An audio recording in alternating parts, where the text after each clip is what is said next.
And welcome back to the OHIO podcast, everybody. I'm your host, Buckeye Boggs. That man over there, that's the Wild Man, Chris Wilds. And this is our college football first round of the CFP playoffs, Chris. Preview edition of the OHIO podcast. Are you a little bit excited, Chris? Well, Eric, I've been so down, so in the dumps ever since I lost to that team up north. But I just spent a half hour in a room with one psyched up Ryan Miller. Yeah. And let me tell you, I am pumped. I am ready. I am looking forward to this thing. You know what? Sunday night, I wasn't sure which way I was going to predict this game, and we'll get there later. But I'll tell you what, I'm feeling a whole lot better right now. Yeah, you and me both. I'm so excited for this game. I think it's going to be electric. I think this is the best game in the first round, easily, hands down. Oh, by No, far. and as you see, as we begin to break down these stats, and then here in a few minutes, we're going to bring on Skylar from the Fanatics Show. We're going to talk to him. We're going to get his take on this game, his team, where the fan base in Tennessee's at going in this game. This is two titans getting ready to clash, and I legitimately, Chris, see a world where the winner of this game goes on to win a national championship. I think that is possible. Oh, I think it's very possible. Tennessee is very, very good. Ohio State can be very, very good if they can get out of their own way. So, that being said, let's jump in, Chris. Let's start with you, my man. All right, man. Well, you said it. First round, first ever home game at the Shoe in the month of December. Round one is going to happen. Ohio State hosting Tennessee this Saturday, 8 o'clock on ABC. And Eric, it's not a big nun kickoff. We're going to be scarleting out the Shoe. The new lights are going to be in full effect. I anticipate a very rowdy and amped up crowd. And you know what? You hear rumors. 40%. 40% is what you're hearing rumors from the Tennessee faithful are coming. But you know what? I have confidence that 60% of Ohio State fans is going to just shut them down. I'm feeling good about this, my man. Well, Tennessee's got a lot to feel good about too when you look at the history of Ohio State versus the SEC, and let's talk about that real fast. Now, you're going to see two teams on this list that were not in the SEC when we played them. However, I did some research. Did you know when a team changes conference, that team's records, their wins, and their losses, along with their championships, follow them to the new conference? So, the two games against Oklahoma and the bowl game in 2009 against Texas, that is against SEC teams.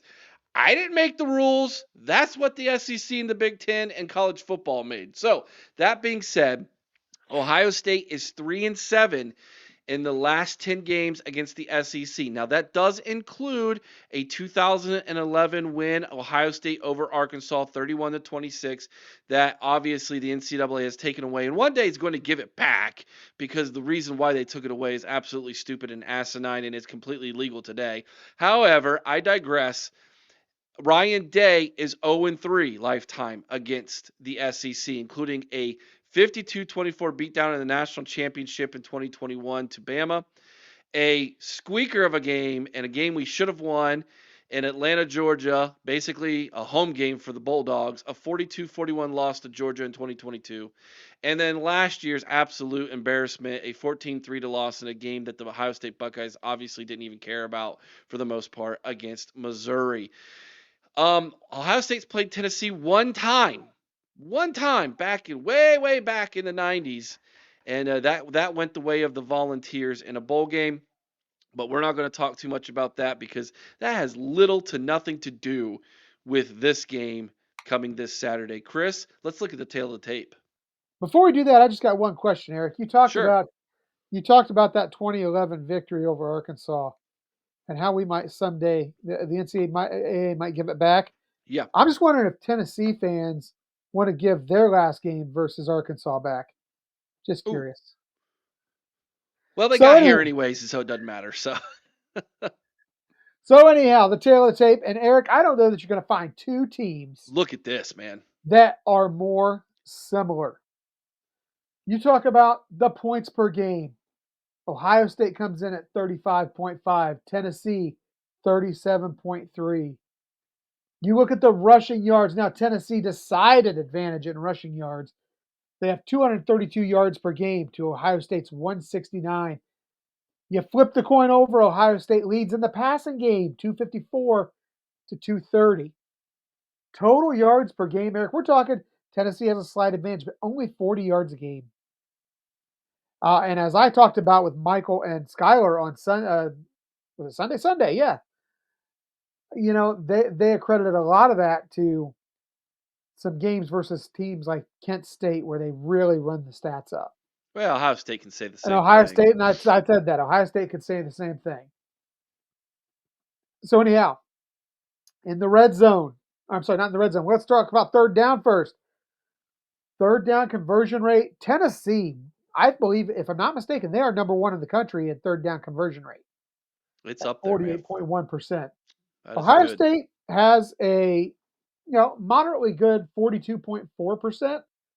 And you look inside the red zone, Ohio State 43 of 49, but I'll tell you what, Eric, that number over the course of the last two games has gotten really ugly.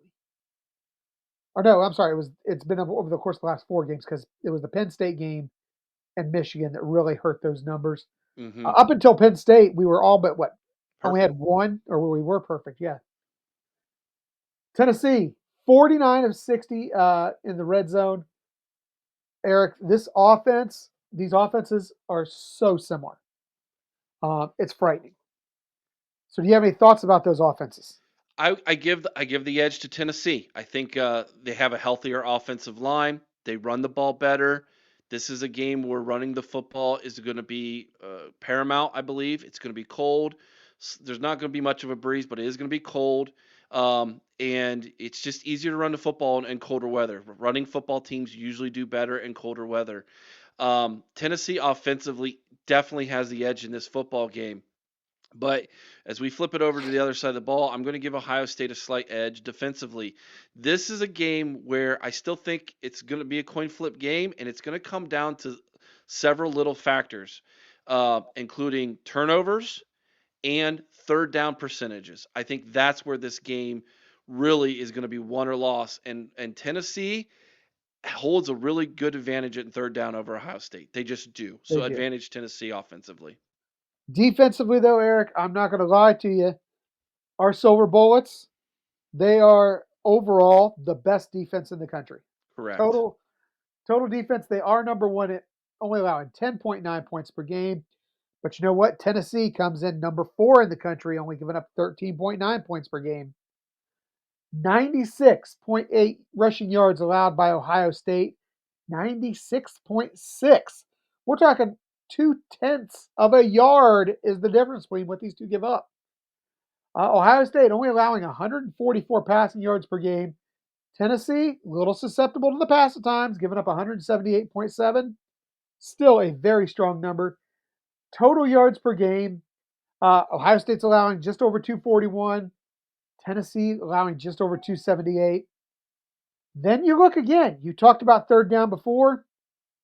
That third down defense from Tennessee, opponents only getting 29.5% conversion rate. Yeah. This defense is getting off the field, Eric. Mm-hmm. Ohio State, 33.5, not much, not too bad themselves, but man, Tennessee takes advantage of those third downs. Red zone opportunities, Ohio State has allowed 16 of 29 scores inside the red zone. Tennessee, this seems to be a spot where they may be a little susceptible. If you get inside the red zone, they have allowed scores 25 of 34 times. Still pretty So, good though. still pretty good, but it gives you hope. If you can get into the red zone, you've got an opportunity.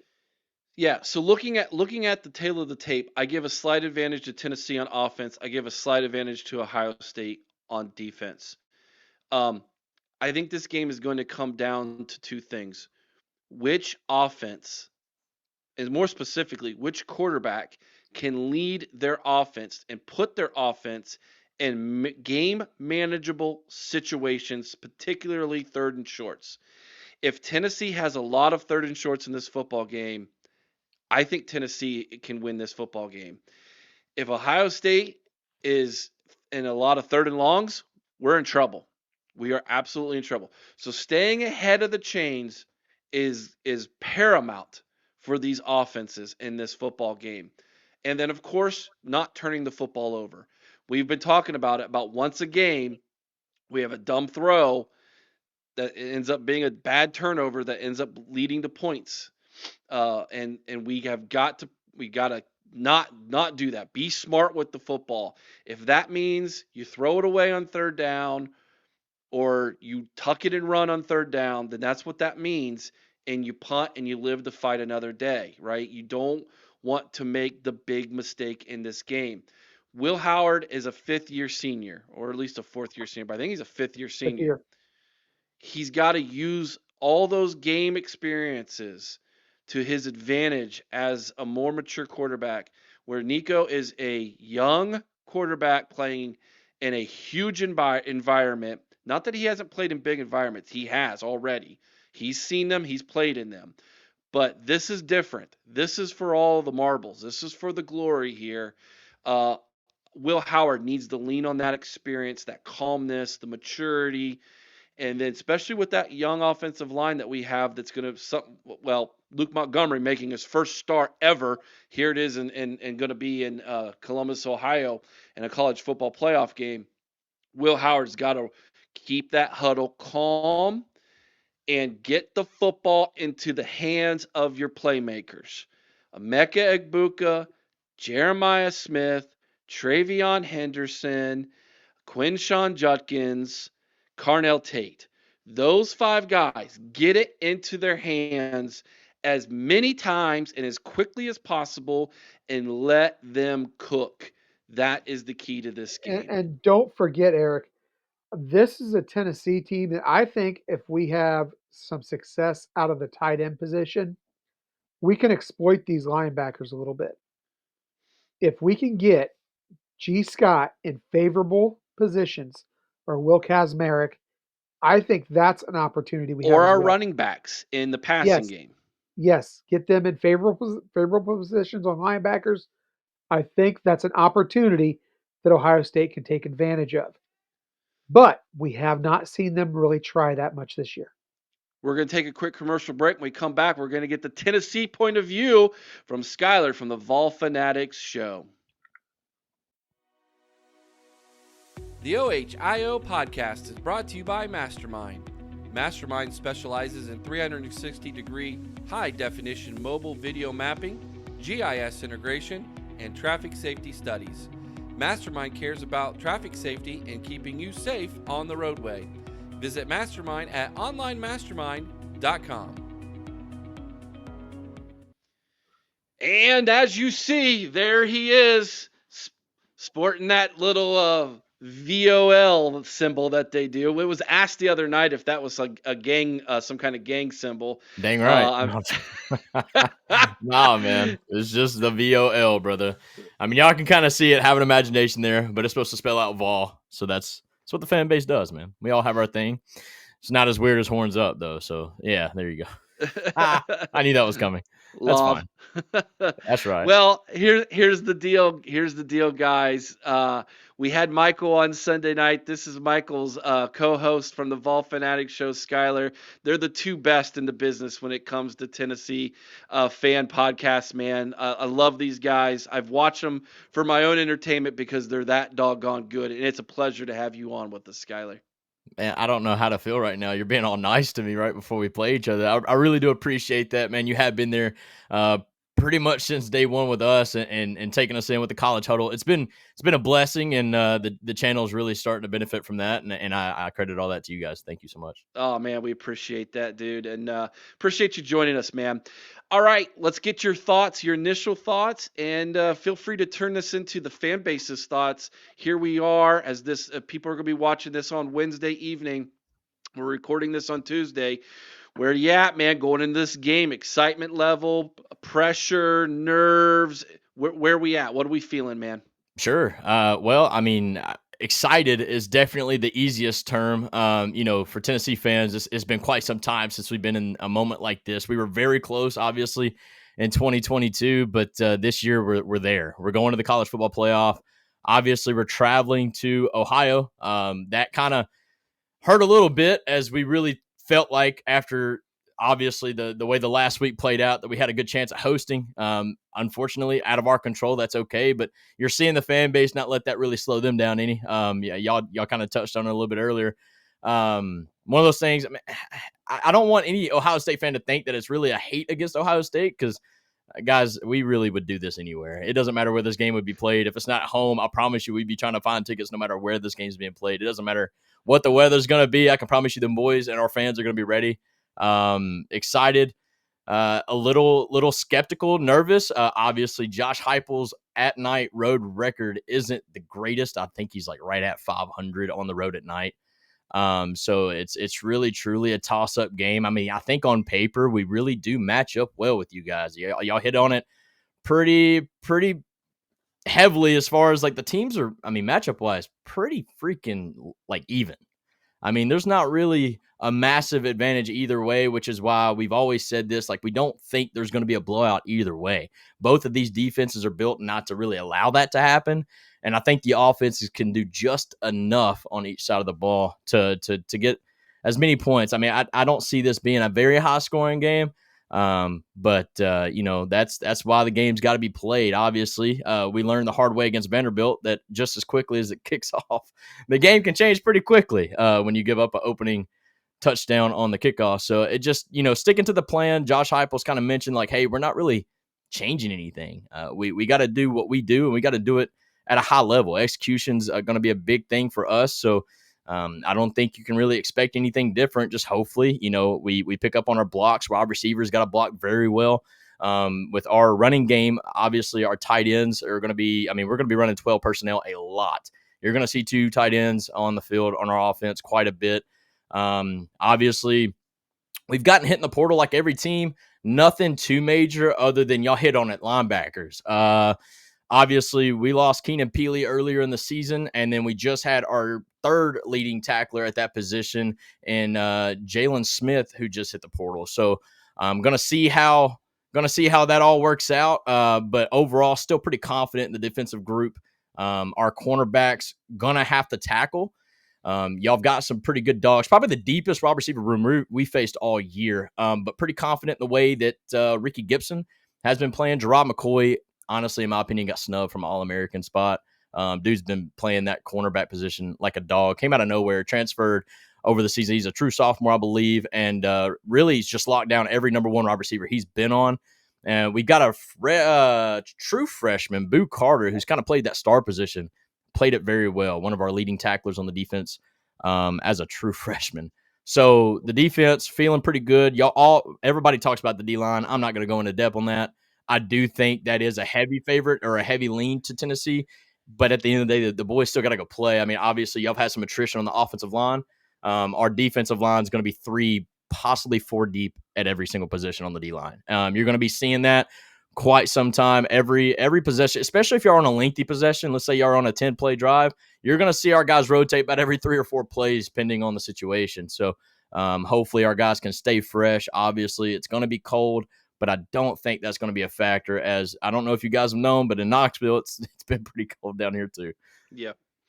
Chris, go for it, man. We'll just go back and forth.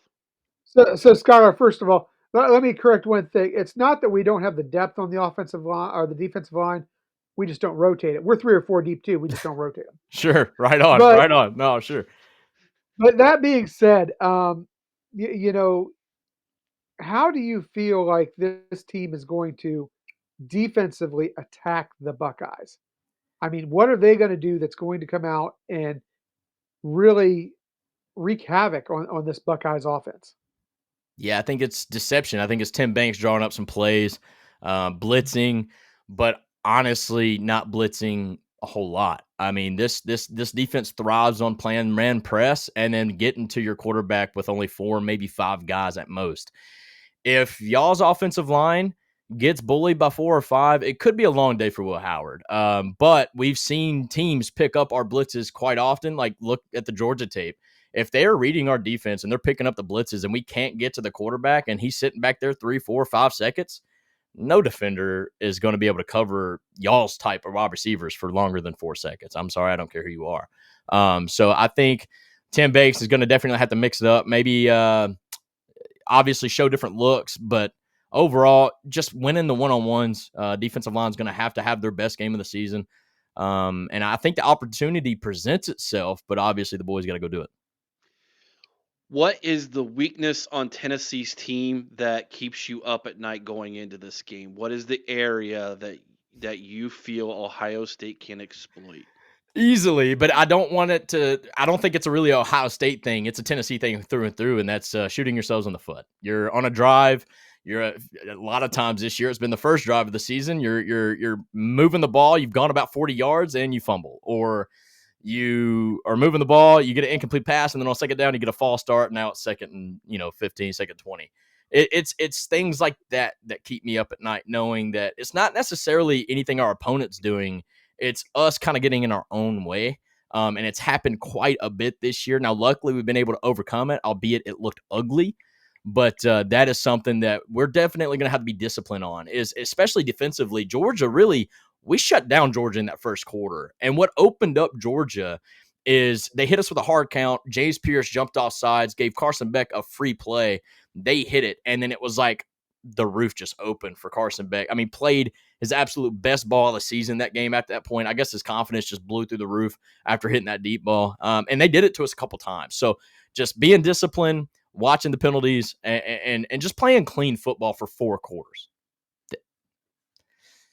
So, Skylar, here's just, we talked about this a little bit on Sunday. We got 2 teams here that historically this season, both these teams have started out very slow. How's Tennessee going to shake that up and start fast? The thing is like we've only started slow because we shot ourselves in the foot. Honestly, like you look back at some like the Florida, the Alabama, those type of games, you get a quick 3 and out, the offense goes out, and then they move the ball down the field. We just can't. I mean, we can't fumble the ball. We can't throw it. Can't have an early turnover. Just control what you can control. Hang on to the ball. Our offense is working. It's just like we can't get in our own way here. I think Tennessee, even against Vanderbilt, man, they had a bad first quarter, but really it was just a bad 4 minutes of the first quarter. You look at the way they responded and the way they were able to go into halftime against Vanderbilt, albeit national perspective of Vanderbilt's not that great. Vanderbilt's a solid ball club this year, and I think they proved that against several teams. And the way Tennessee was able to respond after going down 14-0 in the first 4 minutes of that football game shows me a lot. I think it tells me the growth of our team, the leadership of our team. Nico, I mean, everybody was talking about how shady his stats were in SEC play, but the final 2 games of the season, he throws for 4 touchdowns and 250 plus on both of those games, albeit one was a non-con. I just hope that's a sign of him kind of at this point getting about 12 games under his belt. And now instead of talking about here, this redshirt freshman quarterback, we're now talking about a experienced guy. He's got a full season under his belt now. Let's go into the postseason. Let's see what we can do. I think having Dylan Sampson feeling pretty healthy is a huge sign for us. Getting the ball to our wide receivers is going to be key. I mean, we've got some great guys out there. In my opinion, we've not been able to get them the ball enough. So, Eric, does this not sound like us doing doesn't this just sound like us doing a preview of ourselves? Yeah, it really does. I'm so sorry. Other than this, and it was about the question I was about to ask, is I want you to describe for Ohio State fans the style of play that Nico has as a quarterback.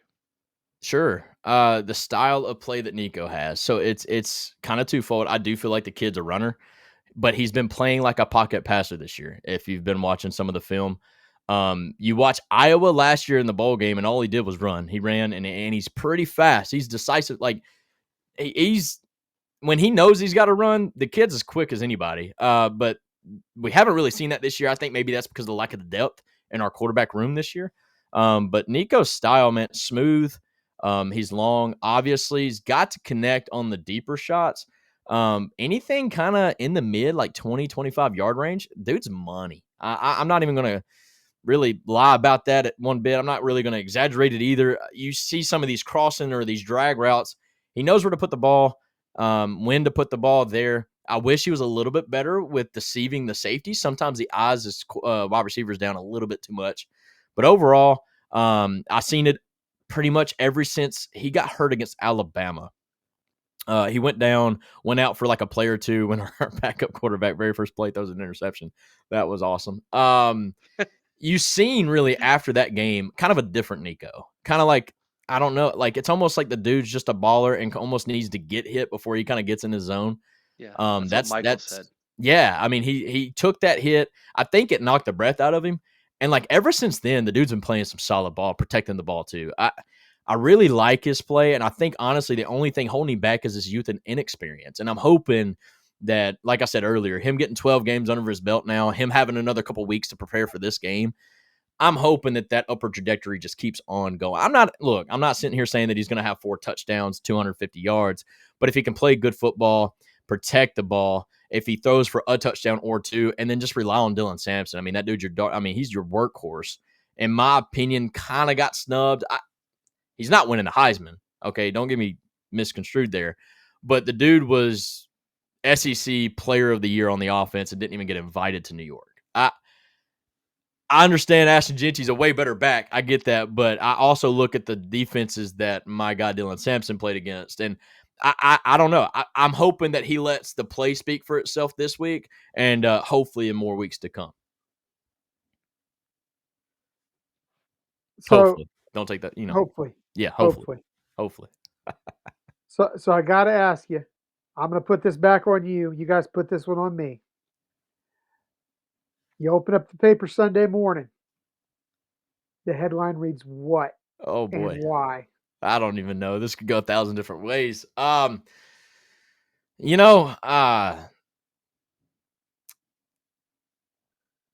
think just relying on your strengths. Strengths prevail. Defense prevails. I think, obviously, I want the boys to win.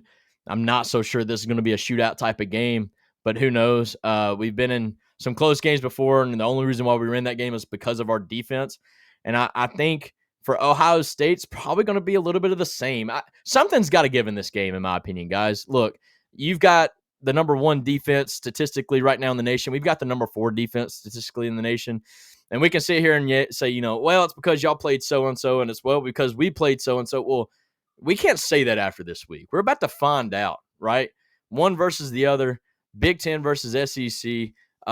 This is as good as it gets in college football. And I couldn't agree with what you guys said in the opener where you said the winner of this game could go on to win the national championship. And I think you're 100% right. However, I will say you couldn't have asked for a harder road. Like if you were to go through and win this thing, nobody could argue it. Like it's not like you're Texas, right? And you're facing Clemson first round, then you're probably playing Arizona State the next round, and then of course in the Final Four they might play somebody good, but when you're Tennessee and Ohio State right here, you're about to face some of the best between each other. You're then playing Oregon the very next round, which y'all have already gotten a taste of what that's like. And then, you're probably playing a Texas team in that next round, that Final Four. And then who knows? If you're not playing Georgia in the championship, you're playing a team that beat them. So it's going to be a tough road. But, guys, I really do like the matchup here. Definitely, in my opinion, the best game, if not of the playoffs, because I think the next round will be a pretty tough one too. But definitely of this opening round. No doubt about it. There's going to be a lot of eyes on us, fellas. Yeah, there is. Which I didn't know if you guys knew this or not, but the NFL has 2 games Saturday too. Yes. Who? The NFL. There's 2 NFL games Saturday as well. I'm sorry. Who? The No Fun League. Never heard of the them? National Felon League. Brothers, I do not pay any attention to the NFL. We don't either, but I do pay attention to the fellas that graduate and get drafted. I do pay attention to those guys. But as those far games, as those games are at 1 and 4:30, so they'll 4. both be done before we kick off at 8. Expect Expect a peak of 20 million viewers on our game. It's going to be the largest viewed football game, college football game. And I wouldn't even hesitate to. I mean, guys, we were averaging 14 million in the regular season. No doubt about it, we're peaking over 20. If we don't, it's because it's too late and people went to bed. But I don't see how you go to bed when you got a matchup like this on deck. Not only are you going to have all the volunteer fans and all the Buckeye fans watching, but you're going to have all those people who hate us both watching. There's going to be a lot of hate watching on Saturday night. And from the national perspective, folks still think that we don't belong, and that's okay. I mean, we are that brand that's never made the playoff. I mean, it is what it is. We haven't been relevant since the early 2000s, late 90s, and I get that. But I do think this is a great stage for Tennessee to at least get the brand back out there and let the folks know that we're back and hopefully back to stay. I mean, this is one of those things where Ohio State, man, y'all are in the conversation every year. This is not really anything new to you guys, and y'all handle it like champs. And y'all gotta forgive us a little bit because we do act a little crazy. We do buy up all the tickets and we do go buy all the jukeboxes and Waffle Houses to make sure they're playing Rocky Top in Columbus. That's something that we do, right? But it's cool to see a fan base be behind a program that literally has been in the dumps for quite some time. And as a mid-20s, year old fella that's never really seen this side of the program, I've always known us to just lose to Alabama, to just lose to Florida, and just kind of deal with it and shrug your shoulders. What a time to be a Tennessee fan. Skylar, are you and Michael planning to come up for the game? Yes, I will be there. I don't think Michael's going to be able to make it due to work. But thankfully, I work with some pretty good folks that they know my hobbies, and it's not a lot. It's just Tennessee fan, and they are actually helping support me get there. So I will be there Friday night. Oh, nice. I'm going to be, I'll be there Friday night. I've actually got some family ties. My biological father is a massive Buckeye fan, so it's a great little rivalry. Yeah. So he's actually the one. He's actually the one taking me. So I will be that one lone orange bud in the middle of a bunch of scarlet out there. But yeah, it's going to be some fun. I'll be there Friday night. It's going to be late Friday night because we've got some family events. But Saturday, man, game day is going to be there. I think we're trying to be the guy that like makes the kick in the field because we're pretty confident. I mean, kicking's got to be the easiest thing ever. I mean, just toe it. Just toe it and you make the kick every time. I mean, he really went there, didn't he? Yeah, I did. Yeah, I don't even care. Yeah, you did. I was about to. My next question was, great segue there, Skylar. Yeah, appreciate that. If this game comes down to a kick, talk to me about your special teams and your kicking game. So if it's within 40 yards, I'm loving it. We're I think 7 of 12. Forgive me, this is off the top of my head, but I think we're 7 of 12 on field goals, 40 plus. Okay. I think we're 4 of 6 from 40 to 49, and we're 3 of 6, 50 plus. He is long. He is a freshman now. Don't get me wrong, but his long is a 52-yarder. He's a solid kicker inside 40. He's been that way all year. But look, guys, it's cold. It's cold. I don't think any kicker is going to be hitting a 50-yarder Saturday night. I don't know about y'all's kicker. He might have a long leg, but you don't want to know about our kicker. Not so good. No. If we would have had a kicker, we wouldn't have lost. Fair enough. I guess that's a fair point. I remember the low lights. Yeah, you're right. So if we're at a point now where it's like if we're within 3 or 4 yards on fourth down, let's go. Sure. Let's go for it. Let's not and even... see, we're the type that, like, if it's a long field goal, we would rather punt it. Now, obviously, if there's 3 seconds left on the clock, that's a different story. But we've done this like 2 or 3 times this year where we would purposely take the delay of game. All of our fans who think they know ball are like, why did you do that? What are we doing? We're going backwards. And really, we're just trying to give our punter a little bit more room so that we can pin it inside the 5-10 yard line. Guys, our punter is a mastermind. He is so good at being able to place that ball inside the 10. And you've seen it against Vandy. We actually did it to him where we punted it inside the 5, turn around and get the safety, and you get the ball back. And sometimes you get it back in better position if they have to punt the ball. So, I mean, it's one of those things where I'm really confident in our special teams. We kind of went lackluster there about the 3/4 point in the season. Like, we let Florida, Alabama. We gave up some weird punt yardage at one point during one game, which was so unusual for us because for like a year and a half, we hadn't given up a single positive yard in our punt game. And so that was a little bit of a shakeup there, but I think we're back to our roots. We're getting the air, ball up in the air, letting our runners get downfield. I love our special teams. We did make a change at our return man, which it used to be Cam Selden, and then it was like Ricky Gibson or Gerard McCoy, but now we're kind of sticking with Boo Carter, our freshman, who's just a playmaker, and he's looked dramatically different, and he's looked confident in that role. So I'm hoping that maybe he gets a chance or two coming up Saturday night to kind of show the world what he can do with the ball in his hands. Last questions. Go for it, Chris. Already? Come on, guys. The only question I've got left, Eric, is for you. Uh-oh. Better country song, Country Roads or Rocky Top? Oh, it's not even close. Rocky Top is a poor man's Country Roads.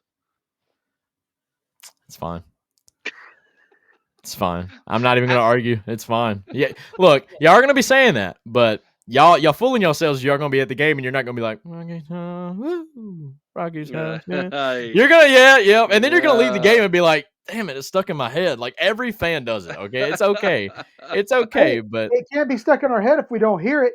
No, you're going to hear it. You're going to hear it because the band plays it about 30 times before the game starts. Our defense says we ain't going to hear it. Yeah, like I said, our band plays it about 30 times just before the kickoff happens. So you're going to hear it. It's just, hopefully you hear it during the game. But I have a question for you guys because I've been having some fun on the TikTok. I bring up the whole Waffle House thing. So we had a fan actually. I guess you can get on the jukebox. Like there's an app for the jukeboxes in the Waffle Houses that you can kind of queue up your song and whatnot. Yeah. So he went to like basically every Waffle House location near and around Columbus and queued up Rocky Top in all of them. So at one point today, Rocky Top was playing in all those Waffle Houses. Well, that started a whole thing. Obviously, why wouldn't it? And I guess y'all's fans. Some of y'all's fans are thinking that we're bluffing that we're coming up or anything like that. Like, what is the mood point between? I mean. I guess what I'm trying to say here, if this game was being played in Neyland and we allotted 3,500 tickets, you would have to pay a crap ton to get a ticket outside that 3,500. Sure. Why is it? Is it because y'all been here before? Why is it like the exact? I mean, I'm looking on Ticketmaster right now, and I can get a buy-in ticket right now for $175. $155. Or even lower. There it is. Now, obviously, there's fees on that. I get that. But for basically $200, I could buy me a ticket and go into this playoff game in Columbus, Ohio. Why? I know for a fact if this game was in Neyland, you would have to pull some really hard strings to get a ticket. When we did a poll, Skylar, after the loss to the team up north, sure, about where the fan base was at with Ryan Day, a third of the fan base. A third of the fan base said fire him now. A third of the fan base said let's wait and see what happens in the college football playoff. And the other third was like he's great. Why would you get rid of a guy who wins 10, 11 games a season? You all are crazy. So the fan base is split in these three sections. And 1/3 of the fan base is like I'm not going back until he's fired. That game means so much to Ohio State fans, and to have lost it 4 times in a row is more than some can bear. And I think some people are trying to protect themselves emotionally, thinking that if we lose this game, it's going to be like pouring salt in the wound. And given Ryan Day's track record in the postseason, lost to Clemson, lost to Alabama national championship, lost to Georgia in the playoff, lost last year in a bowl game against a Missouri team that had no business to even being on the field with us. I think the fan base is trying to protect themselves emotionally. I guess, and that's a fair point, but why does it feel like that third of the fan base that's completely checked out on them are the folks that had season tickets? I feel like the folks that are still on with him are the keyboard warriors per se that watch from the couch and don't necessarily, I mean, because in my opinion, like even those fans should have been the ones that show up and be at that game, right? Or well, a lot of those fans were the ones that had season tickets. I do believe that because, excuse me, if you look at it, a lot of let's call it what it is, Eric. I'm gonna be a little ageist here, but A lot of it, I'm sure, is older fans. A, Yeah, the I mean, weather's not they going to be ideal. B, they're disgruntled with Ryan Day. Uh, because if you ask our younger fans, they're all of the mentality of, well, we still got the playoffs ahead of us. We can yeah, still accomplish this goal. Older fans, myself included, have been firmly entrenched in the idea that if you don't beat that team up north, your season was a waste. sure. He has failed 4 years to do that. He has failed to win the Big Ten for 4 years. He has not won a national title in 6 years. They are the fan base is largely over it. Not everybody had the fortune that I did to go talk to a former Buckeye today who got your juices flowing and reinvigorated you and put a little perspective on things. I was wondering what happened to you because I tell you, you sound a whole lot different about this game than you did Sunday night. So Yeah, I yeah, need whatever you had. and I'll tell you, it really put things in perspective, and not a lot of people have had the benefit of that. Sure. So I think that a lot of those season ticket holders are people who are bailing on this game. Yeah, Sure. that loss was so crippling that there's a lot of Buckeye fans who've checked out. Think Well, about this: 68% of Buckeye fans do not want to see Ryan Day next year. yeah. Well, that's what I said all that to, I'll toss it up so I can, you mentioned pressure earlier. So, I mean, our fans aren't blind to that. We see it. And for that reason, we almost feel like we're the underdog coming in. There's no pressure on us. Like we're going into y'all's house where y'all had just lost the most important game of y'all's season. We feel like all the pressure is on your coach. And that's why like absolutely. we seen the athletic director already come out and kind of like try to have us back. And we're just like, man, is that kind of like a gimmick thing to just kind of maybe try to relieve some of that or what? Like, cause It is. we truly feel like we have nothing to lose. The whole media, the national perspective still doesn't believe that we should even be in the thing, which is, I think that's just crazy because of how hard they fight to get Bama in. But anyways, I ain't going to go down that rabbit hole. But like truly, as a fan base, I think, I'm not going to speak for our players because I know for a fact they are just worried about going 1-0 every week. They don't really care about anything outside of that. But we do feel like all the pressure is on Ryan Day, and if we do get off to a fast start, let's just say we get the ball first, we score a touchdown, even if it's a longer drive, but then y'all come out and go 3 and out. It's going to get ugly. Do we hear the boo birds early? And then, like, how does Ryan Day? Because I mean, Ryan Day, in my opinion, hasn't responded to a lot of adversity in a good way. So I am really interested to see if the game goes that direction, how it works. But man, I think your offense is going to click. I've not seen y'all's offense kind of dud 2 games in a row, so that does make me a little nervous. And hopefully our defense is prepared for anything that you guys might throw our way. I mean, Will Howard's a seasoned guy. I understand he makes mistakes, but he's been there. He's been in big moments this season alone. So I do think y'all are gonna be able to move the ball. I just hope that we can. I just hope we can make enough plays. I think this game is going to be about. You mentioned it, third downs, getting off the field. I think that's going to be a big point, and turnovers. And in my opinion, for us, it's going to be penalties. Keeping those at a minimum. Don't shoot yourself in the foot, and play a clean 4-quarter ball game. And that's all I could ask for as a Tennessee fan. Well, it's that time, Skylar. I kind of let Michael off the hook Sunday night. I didn't ask for a score prediction, but you're gonna make me do one? Oh yeah, this is the preview show, so this is where we do them. Oh, come on, Skylar. This ain't my preview show. No, it's not, but it's mine, and I'm the host, so you got to do it. Give me your score prediction, brother. Yeah, man, I gotta go Big Orange here. Sure. I'm gonna go 27-21. I'm gonna go 27-21. We haven't given up 20 points all but twice this year. But I think y'all do eclipse that, but I don't see y'all getting to 30. I don't, but who knows? Maybe I'm completely wrong. I hope I'm not, though. I think Tennessee faithful will agree with me on that. Tell everybody where they can find your show, brother. Oh, dude, it's pretty simple, man. The Vol Fanatics Show on Facebook, YouTube, Twitter, Instagram, you name it, man. We're everywhere. We go live every Sunday afternoon, evening at 6 p.m. Eastern. We would love to have you join. And, man, it's been a fun season, and we've seen a lot of growth. And obviously, I think I would be remiss not to mention the athletic department there at Tennessee. Just absolutely one of the best in the nation right now. I can't argue it. The women's and the men's basketball team currently Undefeated, both of them combined 18-0 to start their seasons. The baseball team just came off a natty. I mean, everything's rocking on Rocky Top. So hopefully the football team can kind of get just a little bit closer to that natty. And man, it's going to be a fun year yet again here in Rocky Top. Go check them out, everybody. Vol Fanatics. If you can't find them, head on over to thecollegehuddle.com. Go over to the SEC. Go down to Tennessee. There you'll find their page, and you'll find all their links to all their social media accounts as well as their YouTube channel, guys. Skylar, thanks for joining us, brother. No preview for you guys? Oh, that's coming next after. I gotta tune in. You got me. Y'all be good, fellas. See you later, bud. Scar. Hey, everybody, it's Buckeye Boggs from the OHIO podcast. If you could do me a big favor, there's one way you all can help right now the growth of this channel. That is giving us a thumbs up. Hit that like button if you're watching on YouTube or on Facebook. The other thing you can do is you can become a member by joining our monthly membership. It's only $3.99. If you become a member, you will receive this awesome t-shirt, an official OHIO podcast member t-shirt.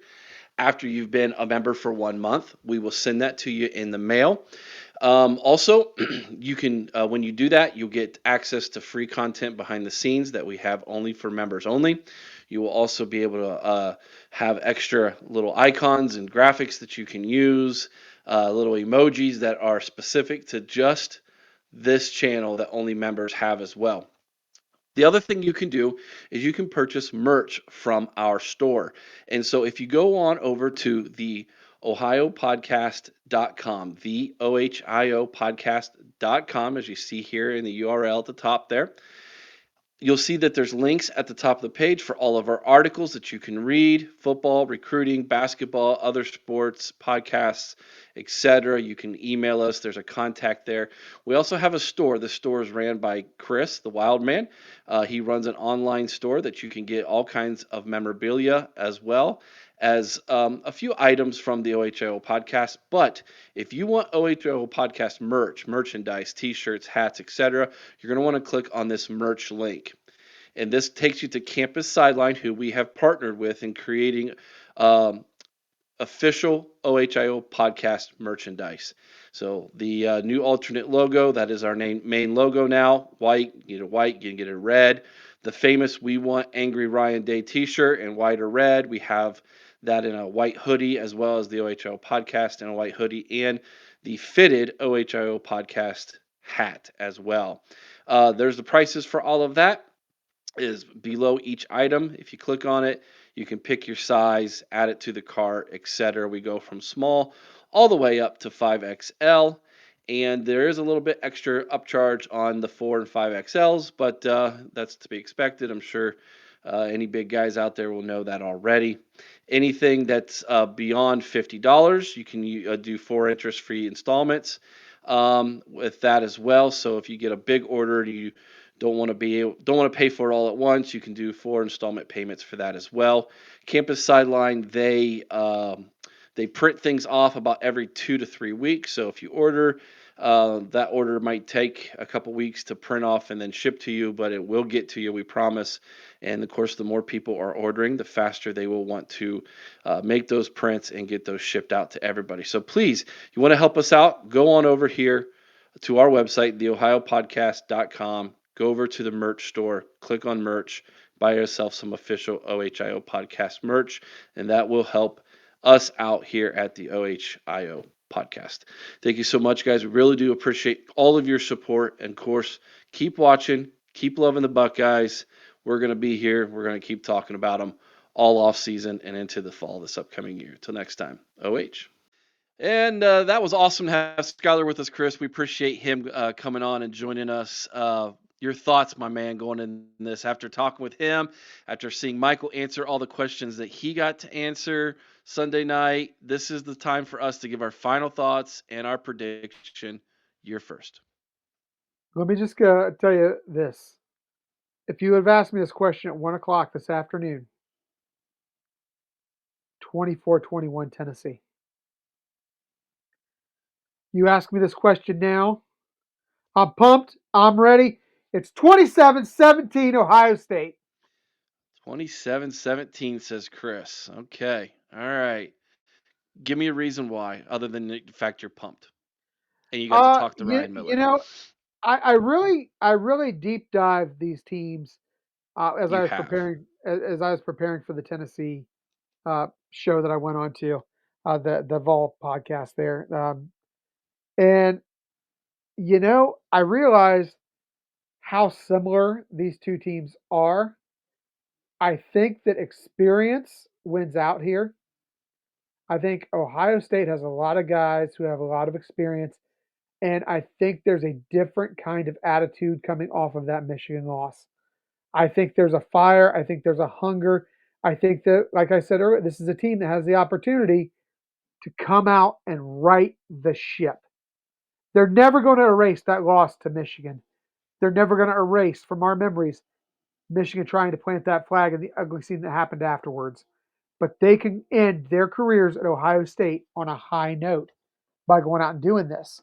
And the other thing is, Eric, as much as we've criticized Ryan Day for his ineffectiveness, in big games, and yes, he does not have, and I don't care what they say at the NCAA, he does not have a win versus the SEC.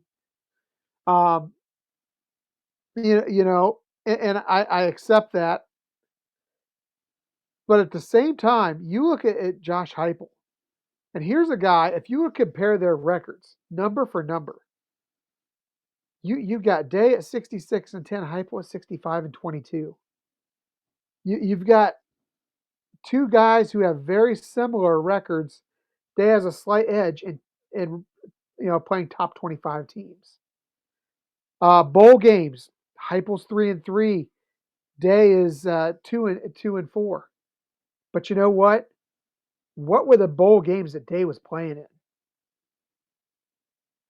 Uh, so advantage competition there.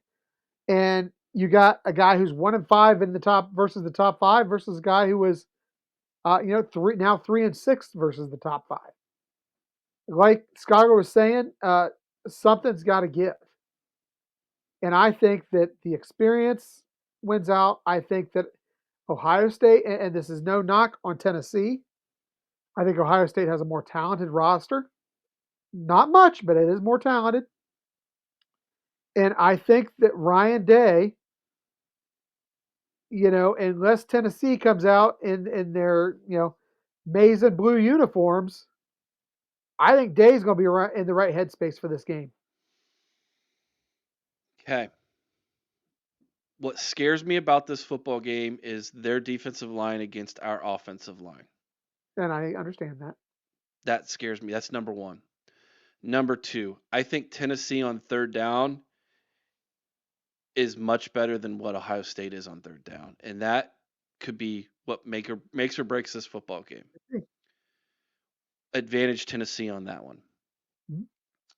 Advantage Ohio State, I think, at the quarterback position with experience in a game like this. Mm-hmm. But advantage Tennessee on the more athletic quarterback. Absolutely.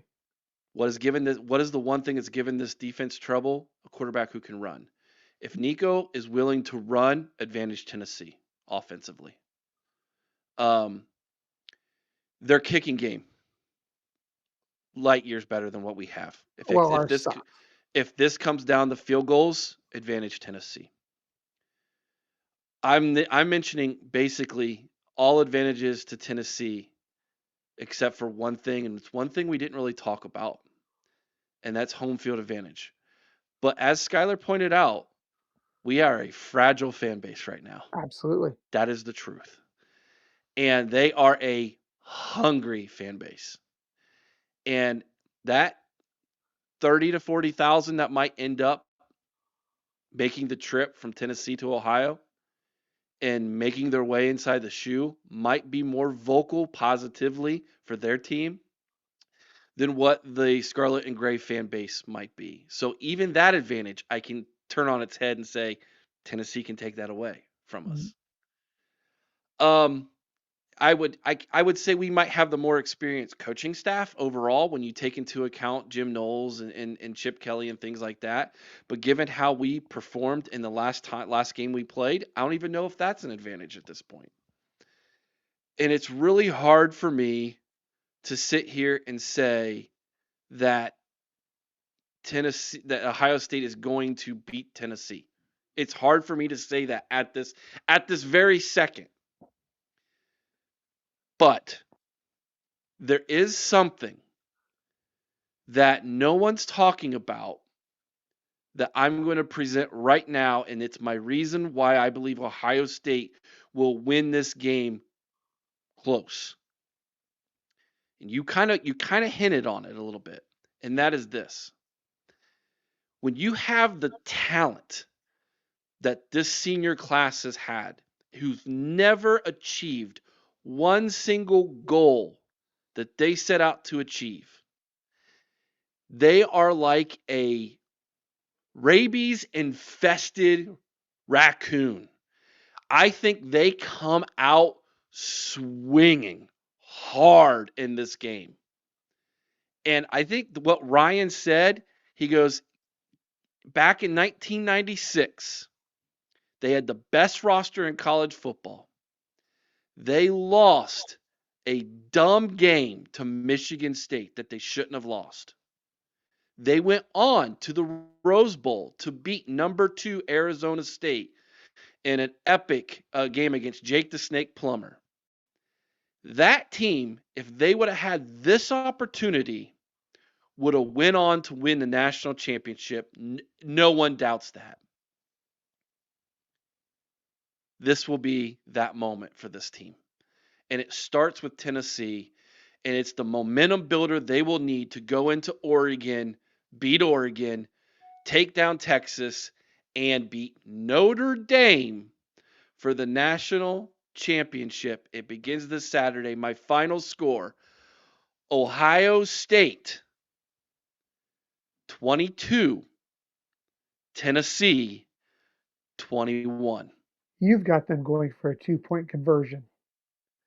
Ohio State wins this football game by converting the first ever 2-point conversion that Ryan Day, in Ryan Day's career, it'll be the most epic thing ever to happen at Ohio Stadium. 22-21 Ohio State.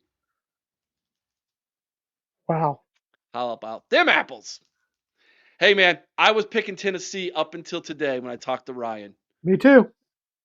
He's convinced me we can win this football game. Like, share, subscribe. You guys know the deal. We appreciate each and every single one of you who have watched this preview. A lot of Tennessee fans, I'm sure, are watching this and laughing at Chris and I right now.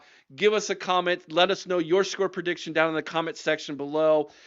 Please subscribe to the channel. We talk all college football, including your Vols and, of course, the Buckeyes all the time.